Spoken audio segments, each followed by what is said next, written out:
अजीमत जुर्अतो हिम्मत का है इजहार, सीधी बात। अजीमत जुर्अतो हिम्मत का है इजहार, सीधी बात। नाज़रीन गिरामी, अस्सलामु अलैकुम वरहमतुल्लाहि वबरकातुहू। मैं हूँ आपका मेज़बान अंसार अज़ीज़ नदवी और आप इस वक्त देख रहे हैं सीधी बात। नाज़रीन गिरामी, आज मैं आप लोगों के सामने वीकली सीधी बात में 7 साल जो भारतवासियों ने गुजारे हैं 2014 से 2021, इस बीच में आप आवाम के लिए ज़िंदगी किस तरह जहन्नम ज़ार बन गई। 2014 से पहले का भारत और 2014 के बाद के भारत की बात होगी। दरअसल डॉक्टर एम.एच. ग़ज़ाली ने बेहतरीन अंदाज में इस पर तबसरा किया है, खुसूसी पहलुओं पर रोशनी डाली है। उसी का खुलासा उन्हीं के शुक्रिया के साथ आप लोगों के सामने रखने की मैं इस वक्त जसारत कर रहा हूँ। नाज़रीन गिरामी, उनका मानना है कि पहला मौका है जब बीजेपी ने अपनी हुकूमत का सालाना जश्न नहीं मनाया।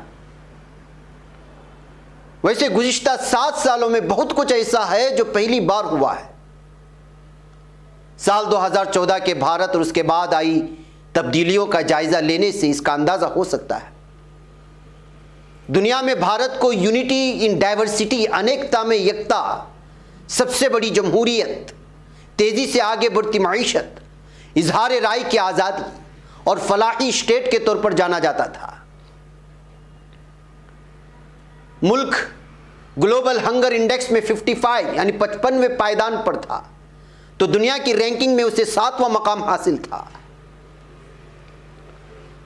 फूड सिक्योरिटी बिल लाकर हुकूमत फाका कशी पर काबू पाने की कोशिश कर रही थी। हैदराबाद और बेंगलुरु आईटी सेक्टर्स के लिए दुनिया की ऊंची सिटी में और शहरों में माने जा रहे थे। दिल्ली, नोएडा, गुड़गांव, मुंबई, अहमदाबाद वगैरह बड़े शहरों में बने बीपीओ में लाखों नौजवान काम कर रहे थे। दुनिया के बेशतर ममालिक के साथ भारत कारोबार कर रहा था और चीन, फ्रांस, इंग्लैंड, अमेरिका जैसे ममालिक की मईशत को टक्कर दे रहा था।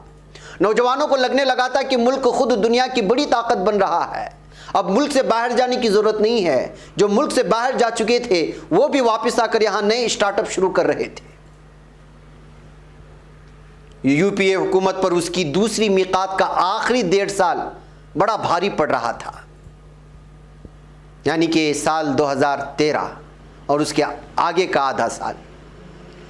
सीएजी की रिपोर्ट जिसमें हुकूमत की कमियों की तरफ मुतवज्जे किया गया था और आरटीआई कानून ने यूपीए हुकूमत के लिए मुश्किल खड़ी कर दी थी। रोज़ बदउनवानी और घोटाले की खबरें आ रही थी। कई वज़रा को इस्तीफ़ा देकर जेल जाना पड़ा। यह अलग बात है कि कोई एक भी मामला साबित नहीं हो सका। बैनुल अक़वामी सतह पर आई मंदी का मुल्क ने बड़ी खूबी से मुकाबला किया, लेकिन उसकी वजह से कुछ चीज़ें महंगी हो गई। इस महंगाई को भी हुकूमत की नाकामी से ताबीर किया गया। पॉलिसी पैरालिसिस ने सरकार को जकड़ लिया, आम आदमी और मीडिया ने उसे घेर लिया। उस वक्त आम आदमी सरकार और उसका निज़ाम चलाने वालों को खुलकर कोस और गाली बक सकता था। लिहाजा मीडिया जो तरक्की याफ्ता, वाइब्रेंट एंड शाइनिंग माना जाता था, उसने इन खबरों को बढ़ चढ़ कर के दिखाया। मीडिया से लेकर सोशल मीडिया तक साबिक वज़ीर आज़म मनमोहन सिंह और राहुल गांधी की छवि को चूर चूर किया गया। पार्लिमानी इंतखाब 2014 तो होना ही था। इस सूरत हाल का फ़ायदा उठाकर बीजेपी ने आरएसएस के साथ मिलकर 2 सतह पर इंतखाबी मुहिम की मनसूबाबंदी की।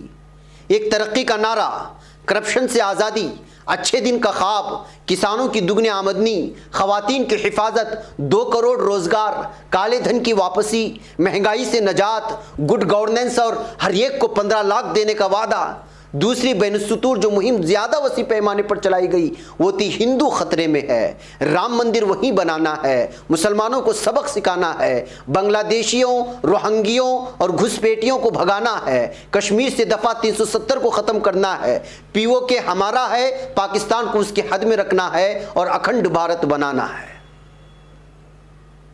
बताया गया कि ये वादे सिर्फ एक ही शख्स पूरे कर सकता है, उसी को वज़ीर आज़म का उम्मीदवार बनाया गया। पूरे मुल्क में वज़ीर आज़म को जिताने की मुहिम चलाई गई। अवाम ने मकामी नुमाइंदों के बजाय वज़ीर आज़म को मुंतखब करने के लिए वोट किया। उसकी वजह से ऐसे ऐसे लोग मेंबर पार्लियामेंट बन गए जो म्यूनसिपालिटी का चुनाव भी नहीं जीत सकते थे। उसका नुकसान ये हुआ कि मरकज़ से लेकर रियासत तक मुल्क की सियासत एक शख्स के इर्द गिर्द सिमट करके रह गई। ये कैफियत जमहूरी निज़ाम के लिए मौजू नहीं है। नाज़रीन गिरामी, इंतखाबी मुहिम में तरक्की का वादा लोगों को पसंद आया। उन्होंने बीजेपी को तारीखी कामयाबी से हमकिनार किया। बैनसुतूर किए गए वादे पूरे हो रहे हैं। समाज बंट गया है। कौमी यकजहती सबका साथ सबका विकास के नारे में बदल गई। एतिमाद की जो कड़ी एक दूसरे से जुड़ी थी उसको ख़त्म करने के लिए इस नारे में सबका विश्वास और जोड़ दिया गया। मॉब लिंचिंग आपको याद हो या ना हो, इंडिया स्पेंड की रिपोर्ट के मुताबिक जनवरी 2017 से जुलाई 2018 तक हुजूमी तशद्दुद में 69 लोग मारे जा चुके हैं। 33 वाक़यात इस दौर में भी हो चुके हैं। यानी जिनको सबक सिखाना था सिखाया जा रहा है। कपड़ों, नामों और कागज़ों से उन्हें पहचाना जा रहा है। मंदिर वहीं बन रहा है, बावजूद इसके कि अदलिया ने मस्जिद में मूर्तियां रखने, मस्जिद को शहीद किए जाने को गैर कानूनी माना है। मस्जिद के नीचे मंदिर के आसार ना मिलने की भी तस्दीक की है। गैर मुल्कियों को पहचानने के लिए CAA और NRC मौजूद है। कश्मीर और पाकिस्तान के मामले में मुल्क के तमाम अवाम हमेशा हुकूमत के साथ रहे हैं, लेकिन फिर भी बार बार उसे पब्लिक डोमेन में लाकर समाज में तफरीक पैदा करने की कोशिश की जाती है। अब मुस्लिम अक्सरियती इलाके लक्षद्वीप को निशाना बनाया जा रहा है। जी हाँ नाज़रीन गिरामी, डॉक्टर साहब आगे क्या कहते हैं मैं वो भी तफसीलात से रखूंगा। यहां पर मुझे एक छोटे से ब्रेक की इजाजत है। नाज़रीन गिरामी, इस्तकबाल है सीधी बात की अनोखी महफिल में। नाज़रीन, क्या इंतखाबी वादे पूरे हुए? रहा इंतखाबी वादों का सवाल तो न किसानों की आमदनी दुगनी हुई, न मईशत डबल हुई। अलबत्ता पिछले ही साल मुल्क के गरीब डबल हो गए।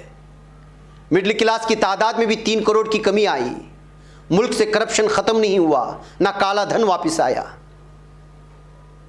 नौजवानों को रोज़गार मिलना तो दूर, साल 2020 और 21 में 1.5 करोड़ और इस साल 1.19 करोड़ नौकरियां जा चुकी हैं।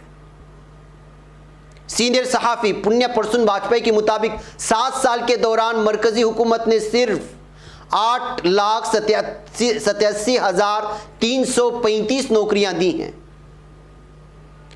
अगर रियासतों के जरिए दी गई नौकरियों को भी मिला दे तब भी यह आंकड़ा 40 लाख को पार नहीं करता। महंगाई अपने उरूज पर है। खवातीन की हिफाजत और गवर्नेंस का क्या हाल है ये किसी से पोशीदा नहीं है। 15 लाख के बारे में तो कह ही दिया गया कि ये तो महज चुनावी जुमला था, लोगों को खुश करने के लिए। मईशत ने 41 साल की सबसे निचली सतह पर आ चुकी है। माली साल 2020 और 2021 में GDP ग्रोथ नफी में 7.3% रही है। ऊपर जाना तो दूर की बात, नीचे गिरावट नफी में है, माइनस में।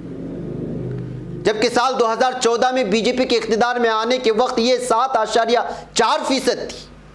जिस बांग्लादेश के लोगों को हम टर्माइट कहते हैं, आज हमारी फी शख्स आमदनी उससे भी कम है। फाका कशी में भी हम उससे नीचे हैं। ग्लोबल हंगर इंडेक्स 2019 में 117 ममालिक में भारत 102वें मकाम पर था। भारत जो कौमी इत्तेहाद की अलामत माना जाता था अब बुरी तरह बटा हुआ है। सबसे बड़ी जमहूरियत के तौर पर पहचान रखने वाले मुल्क को जुज़वी या कम जमहूरी मुल्क कहा जा रहा है। इजहार राय की आज़ादी पर तरह तरह की पाबंदियां लगाई जा रही हैं। मीडिया की आज़ादी के मामले में भारत 142वें पायदान पर है। अदलिया और आईनी इदारे जो आज़ादी के साथ काम करने के लिए मशहूर थे, आज वो हुकूमत की मंशा के मुताबिक काम कर रहे हैं। गौर करने की बात है कि चंद वर्षों में हम यहां तक कैसे पहुंच गए। हमें भक्ति की लत कैसे लग गई, हमने अपना रास्ता कैसे बदल लिया। क्या हमें गुमराह किया गया है या फिर जानबूझकर तरक्की का हाईवे छोड़कर झूठ, नफरत और घटिया सोच की पगडंडी पर चल पड़े हैं।